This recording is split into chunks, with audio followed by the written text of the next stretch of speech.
Hey guys, Sam here. By the time you watch this, I'll be over 48 hours into my fasting. So, once again, I can show you full day of eating, full day of drinking. This is all it's been since Wednesday night, and I'm back in Bodyworks for a bit of light exercise. So I wouldn't go so far as to call this training, what I'm doing here, but I'm just going to get the benefits of exercise, get blood flow all around the body, possibly cardio if I can manage it, and just further document this week of water fasting, because it's making rapid changes.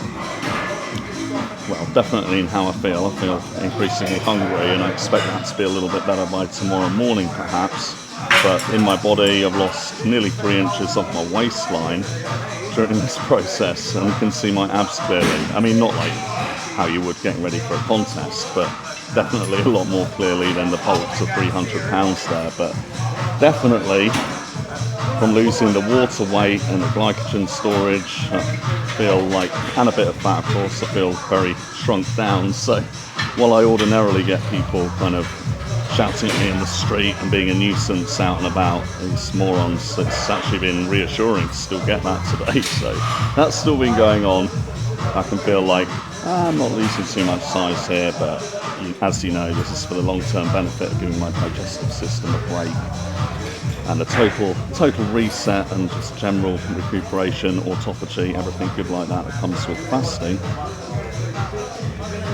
So as this is not hardcore training for today, I'm going to take the opportunity to explore some of the equipment I don't normally use. I'm here in Bodyworks, of course, and they've got so much here, as you can see behind me. So just to exercise a little bit on each muscle group, I'm going to pick some equipment I wouldn't normally use just to give you a bit more of a tour of the place and see the stuff in action.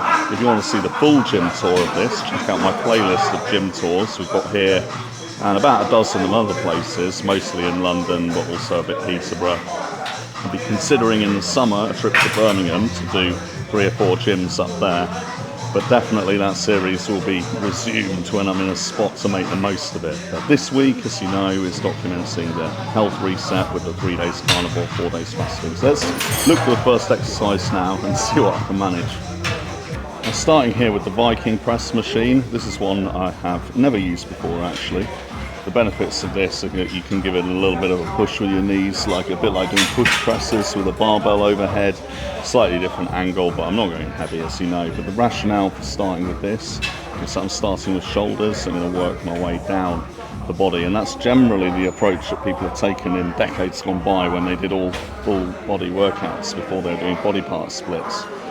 The rationale for it is kind of the blood flow is best to get up top and then go down, and not change it, trying to change it from different places in the body, like doing shoulders, then calves, then chest, then hamstrings.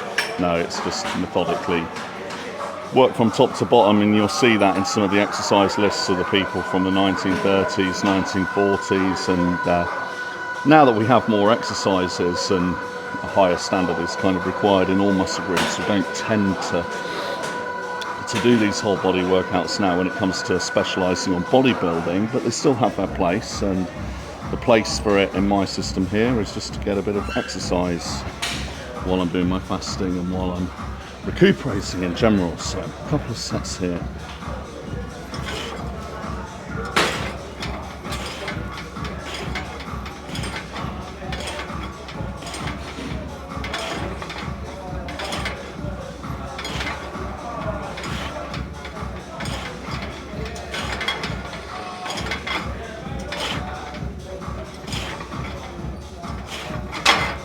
I like that.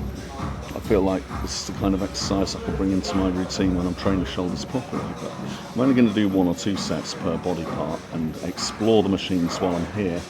So already I can see a couple of new pieces that have arrived since I've been down this side of the gym, because this place is pretty enormous, to be honest. I'd say, as far as I know, in inner London, this will be the biggest.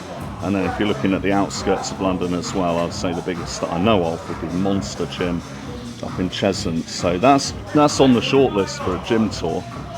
It won't be long before I get up there and go again on this.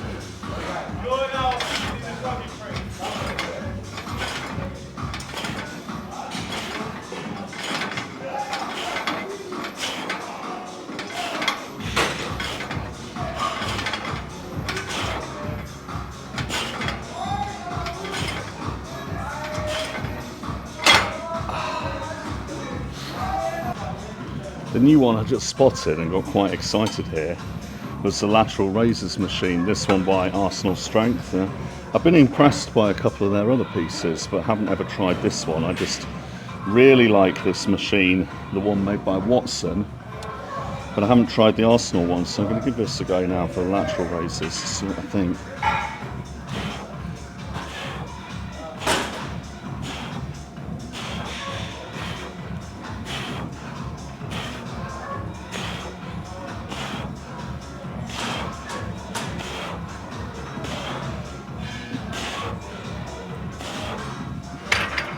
Yeah, that's decent. It's the one with the pin on the weight stack, and see this entering my shoulders routine in the coming months as well. So I would say when you do one of these kind of, you know, recuperating phases or kind of off proper training, it's a good opportunity to try some different exercises, different machines and different variations, just to sort out in your head what will be going in your main plan and main exercises when you get back on it fully. So these two I think could feature for sure.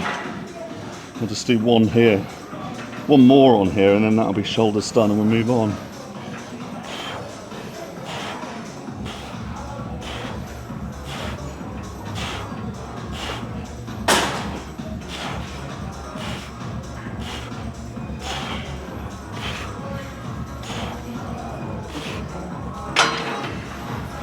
It's good.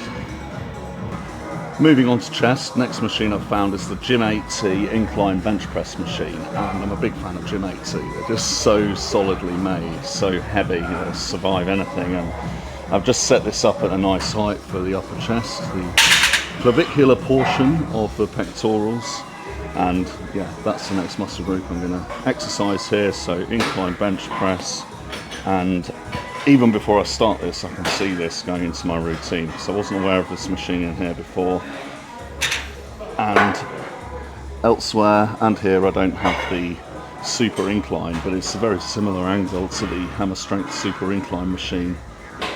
And it's definitely my sort of thing, so here we go.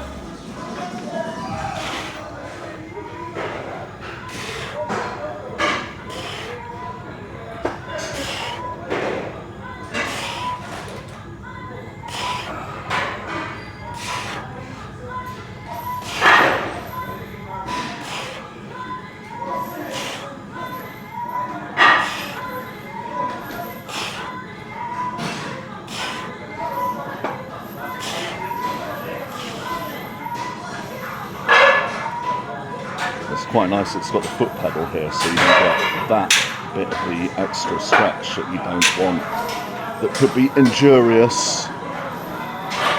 So that'll be a good one for pushing heavy within the bounds of safety in weeks and months to come. I'll give that another set, just a touch heavier, just to see what it feels like. A touch heavier.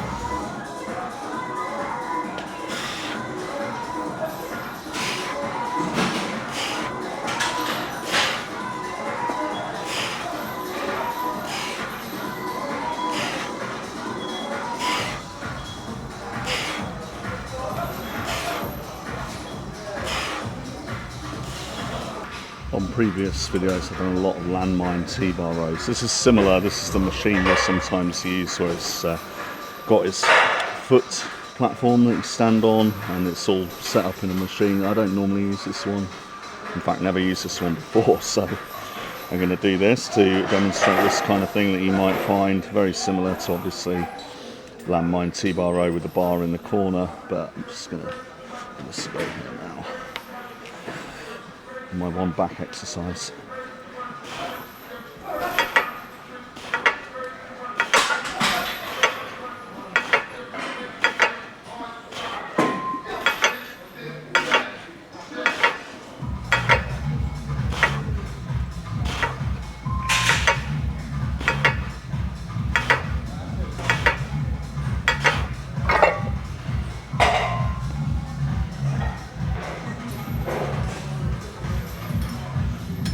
It's pretty cool here how they've got everything organised, because here you can see they've actually got every T-bar row variation all in a line here. So you've got the machine one, the ab support one, you can't quite see it there, but if you look at the dark dark colour fixture that the bar's going into, just near the steps there. That's just the barbell on the floor, landmine T-bar row version. So you've got all three of your main T-bar rows in a row here. I'll do another set on this.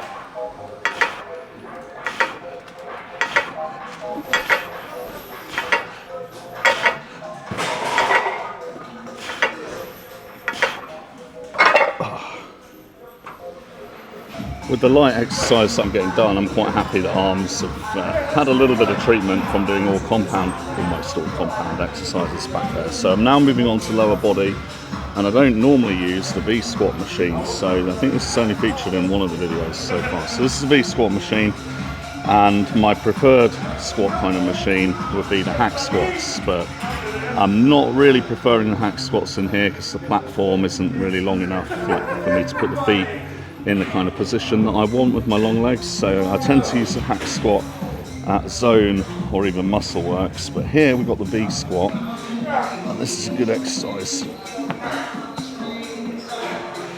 for the thighs, particularly the hamstrings.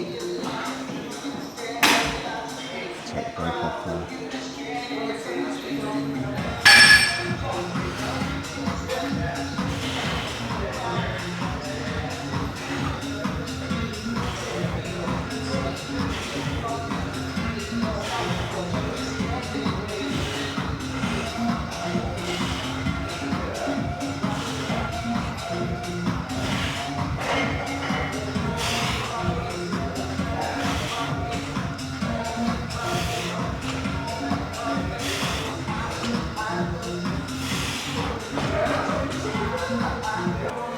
And hit that again.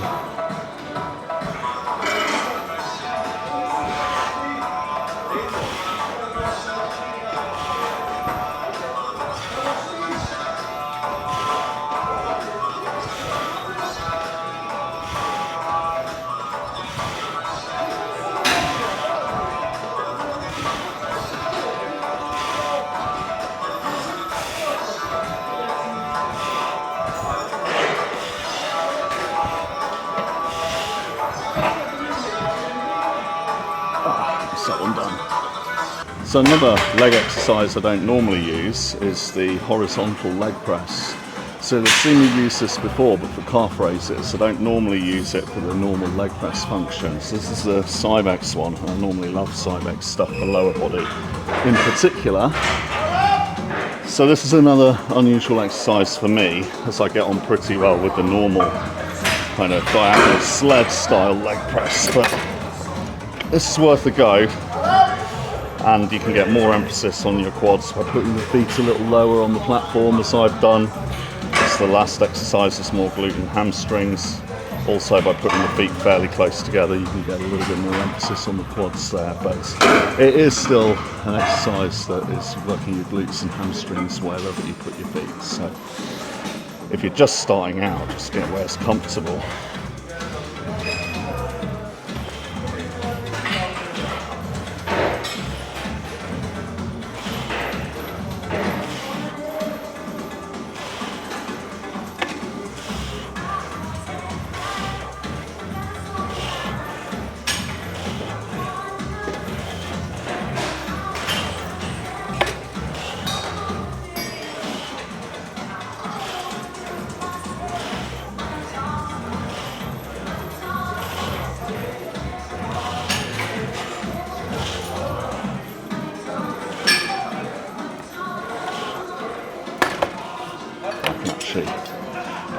I could put loads more on, in fact, so I'm pretty sure I could do the whole stack, but that's not the aim of things today. The aim of things today is a bit of whole body exercise while I get through this fasting period, but I can certainly put on more than what I had, so put it up a little bit more for the other set. And that'll be me just about done on the weights. It's something that I worked through before. When I did my week-long fast and then I did my 9-day fast, I did actually train all the way through. But This is quite a long time ago, so my workouts weren't as heavyweight overall, and I was fasting more to experiment with fat loss at that stage. So it was a different situation. So here, really not pushing things, but one set a bit heavier on here. Oh.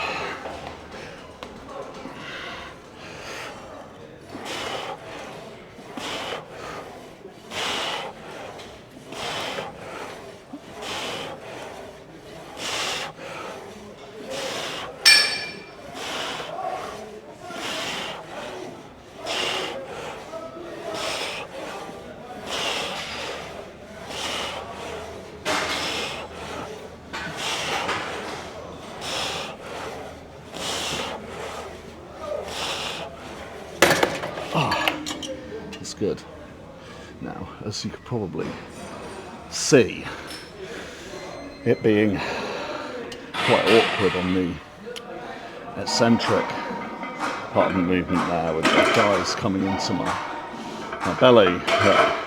That's kind of why I don't tend to pick this leg press. I find that sort of squashing your abdomen up when you're very overweight off season like this, it's less convenient than a regular leg press. It's certainly less convenient than a hack squat or indeed a barbell squat. So that's basically why an exercise like this doesn't feature in my rotation for me personally in these kinds of phases. But that's no reason to say it's no good for you. So well worth trying out. Just make sure that you got it set up properly, that you can get the stretch position, but also not so low that it's hard to get the whole exercise started for your set. So one to have a play around with before you start really hauling weight on. And lastly, calves. How could I forget? I almost forgot back there, thinking that would be my last exercise. But there's a calves machine here that's well worth me showing you because it's not a usual piece. This is the Live Fitness calf extension, and it's kind of very similar to doing calf raises on a horizontal leg press, what I was just talking about and what I often do. But this is a piece that gives you that sort of angle and that kind of body position while doing calf raises.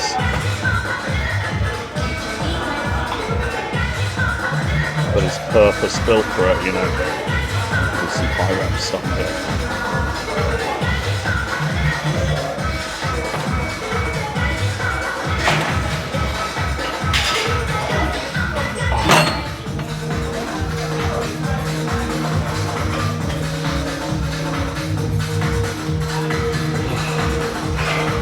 Obviously with a purpose-built machine for that kind of body posture, it's easier to get the whole set started because you haven't got to push the whole carriage along to the end with your knees like a leg press. Well, what it's for when you're doing this on this machine specifically, it's just right there at the right distance away from your feet, with your legs more or less straight, but you will have to play around with the back to get it far back enough that your legs are straight or almost straight. It's okay a little bend in the knee, but you don't want it too bent with the pressing that you're doing. It ends up being part of your leg press, of course. Pop a little bit more on.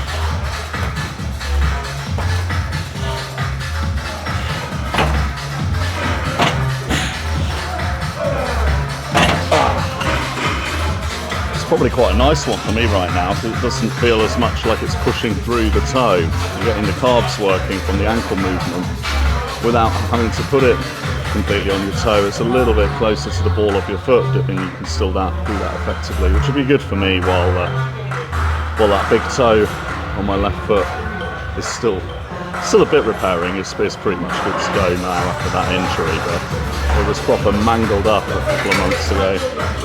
And that is definitely it for the weights now. That brings me to the end of this session where I'm finishing up on cardio in one of several mezzanine levels in this cavernous place. You never want to start your boring cardio without your phone handy and without a good drink. I mean, I don't intend to keep all of this on film, but I thought I'd just ride out the video, so to speak. I look to have got all new machines up here, so I could see myself doing this more if I've got something nice to watch. So I've been finding all sorts of good channels on YouTube to consider what topics to discuss or what other ideas to critique. So perhaps after this week I'll be looking at one or two of those things when it comes to dieting ideas, training ideas and such like. But you can get lost in YouTube, can't you? So, well, you'll know if you've made it this far in the video. I do appreciate you all watching and seeing what's going on with my continued journey. But I do want this to be educational primarily, so hopefully you picked up something about how to organise a whole body workout in terms of which muscle groups to do in what order. And then if you already knew that, hopefully you've seen one or two exercises that you haven't tried before, as most of that was me trying new stuff and getting to grips with it in Bodyworks, because I'm not here all the time, but they look to have got quite a bit of new kit. And as I found out today, there's still some of it that I hadn't sampled yet. So already reflecting on today, I can see the Viking press, that particular version of the lateral raise machine, and that other T-bar row. Well, all of it, to be honest. And I was going to say, and the T-bar row and the Gym 80 incline press machine. I could see all of those things as featuring in my bulking program when I next get onto it and be all ready for progression of weights and reps. So that's what you've got to keep track of. So I'm into it enough that I remember my weights and reps for my main exercises, so I can make sure that I'm progressing that way. But that's why you see a lot of people in the gym with a logbook, and even if I needed to do that, obviously I don't need to do that now. It's all on video for me to check what I got last time, should I not remember and should I need to check. But that's how you progress, really. A lot of people in the gym will be lifting the same kind of thing that they was lifting like 6 months before, even a year before, 2 years before perhaps. And that's okay if you're doing the exercise just for the well-being. But if you're doing it to progress in strength and physique and muscularity, that's not sufficient, unfortunately, in most cases. So it's something that we keep an eye on. But because I'm focused on the body and bodybuilding, I do keep an eye on measurements and skin fold more closely than I do my weights, because for me that's the true result, the true KPIs if you're looking at bodybuilding specifically. But keeping the training on point, the next things to be tracking are those lifts. And I have to explain to people sometimes how gradual it is bumping it up. It's not like you add a couple of pounds to all these main exercises every session that you get back to that routine or that body part. The way it works is you have a rep range, and if you're training to failure on all those sets, which I would argue you should be getting more reps on the earlier sets and less reps on the later sets. That's how it'll break down.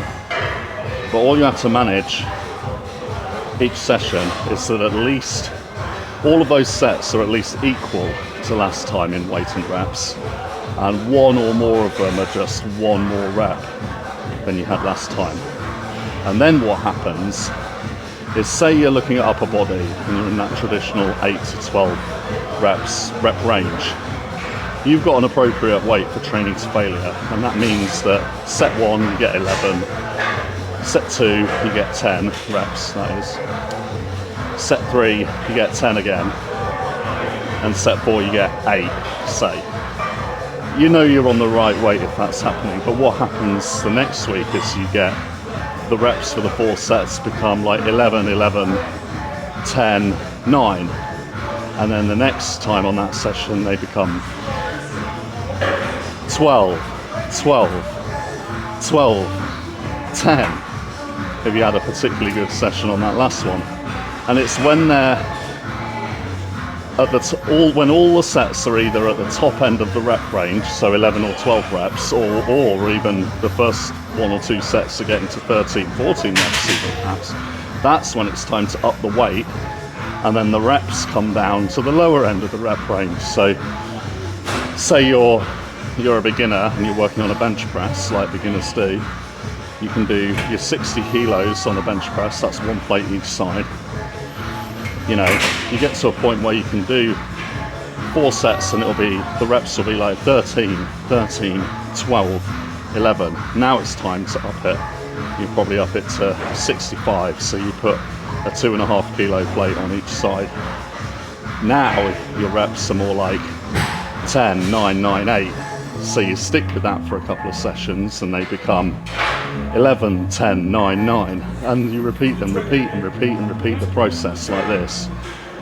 Do that over the course of a year, and now your man on a 60 kilo bench press is repping out with 80, 90 kilos, and the year after that 100, 110, and the year after that, you see? So that's how it goes. The only thing that's going to slow you down is if you don't support everything else that's required. So yes, if you fall off the diet, you may not carry on with that slow, steady, incremental rates of progress. If you fall out of training, you've got a problem there, and that could make you have to regain lost ground if you have a big layoff of training, and then worst of all, if you get a really bad injury. So where form is super important is to the degree that it's going to prevent you from having a serious injury. But once that's assured, it's got to be effort to beat the reps of the sets on that weight of the session before, on that muscle group, or the week before, however you've organised your training plan. And that's how it works. So sorry if that's a big long spiel for those of you that know all this, but when I look around the gym from month to month and a year to year, it seems that either people don't quite know this, or don't know what it looks like in practice, in the slow incremental improvement there, or they don't action it, or you know, something's going on, because I think it's fair to say that a lot of people in the gym are basically spinning their wheels and getting nowhere, just like I am right here, right now. And that's exactly why I'm not really generally a fan of this kind of cardio. It's just very boring to me. On a lovely day like this, I'd rather be outside walking, so that's why the last 2 days have been walking while it's been sunny. And I just thought I'd finish up on here while I'm here, because they look to have new bikes, and I want to get the video done efficiently today. There's no other tasks to do. But hopefully all that makes sense. That basically wraps things up for the day. This is me right now on 48 hours with no food and just the water and just keeping exercise going. And as I said before, my expectation is that I'll feel more energy as my body's changed over to efficiently utilising body fat for energy. I expect that from past experience and the consensus of others as well. I expect that to click in from tomorrow, so I should be feeling a whole lot better tomorrow. And then once I get to tomorrow, I can know that it's the next day that I'm breaking the fast, because I will have made it to 4 full days by the time I make it to Sunday evening. So that's the plan. And it's just very strange being so hungry, but I do feel a whole lot better for coming in here and doing all this exercise, keeping things ticking over. So if you have any questions, comments, requests and such like, put them in the comments below. Consider subscribing for all the full details on everything that goes into bodybuilding, demonstrated as I do it on my journey and broken down into topic areas wherever possible, like a lot of my previous videos that you'll see below. We've got over 130 videos now, so with the titles and little magnifying glass on the channel page search function. There's all sorts that you can find from what I've done already. Quite pleased with the library we're getting together here, and I shall continue to develop it. Thanks for watching. Cheers.